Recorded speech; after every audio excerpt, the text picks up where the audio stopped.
So I hear that you want to be an entrepreneur. Congratulations on even thinking about it. Most people don't even consider it. And even further, most people don't know the requirements for entrepreneurship. I'm going to tell you the 3 key things that anyone needs if you're going to become an entrepreneur, especially if you're going to become a successful entrepreneur or you're going to stay in the game. And if you stay in the game, usually it's because of some level of success that is coming your way. 3 things you need. Number 1, you must have the ability to sell. If you cannot sell, you cannot be an entrepreneur.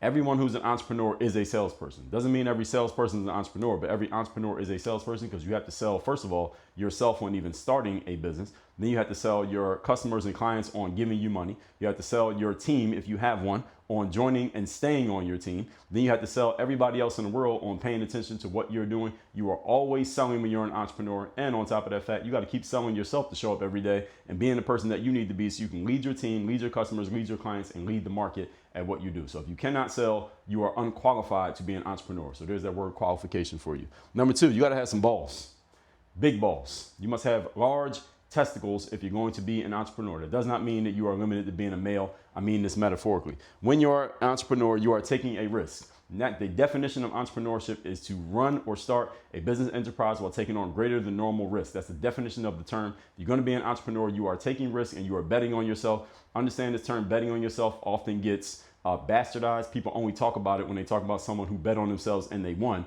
Understand that most people who bet lose. You've been to Atlantic City, you've been to a casino, you've been to Vegas. Most people who gamble lose. So when you hear about betting on yourself, understand that the winners that you hear about are the exceptions to the rule of most people end up losing, even most people who start businesses. That's why you got to have big balls if you're going to be an entrepreneur. And number 3, you got to have a very strong stomach. Why? Because you are dealing with natural uncertainty because you have no safety net. When you have a job, you know that you're getting a paycheck or a direct deposit every 2 weeks or every month or however often you're getting paid. You know exactly what it's going to be. You can count your commissions and you know that it's coming on a certain date. When you're an entrepreneur, you don't know when your next check's coming until you set things up to where you know it's coming. But when you first start out, there is no safety net and you have to figure it out and you got to build your own safety net on the way down. And if you don't have a strong enough stomach to deal with that, the natural uncertainty that can lead to anxiety, stress, ulcers, etc., then don't become an entrepreneur. You must have all 3 of these. These are not optional. You must have all 3 of these if you're going to get into the entrepreneurship game.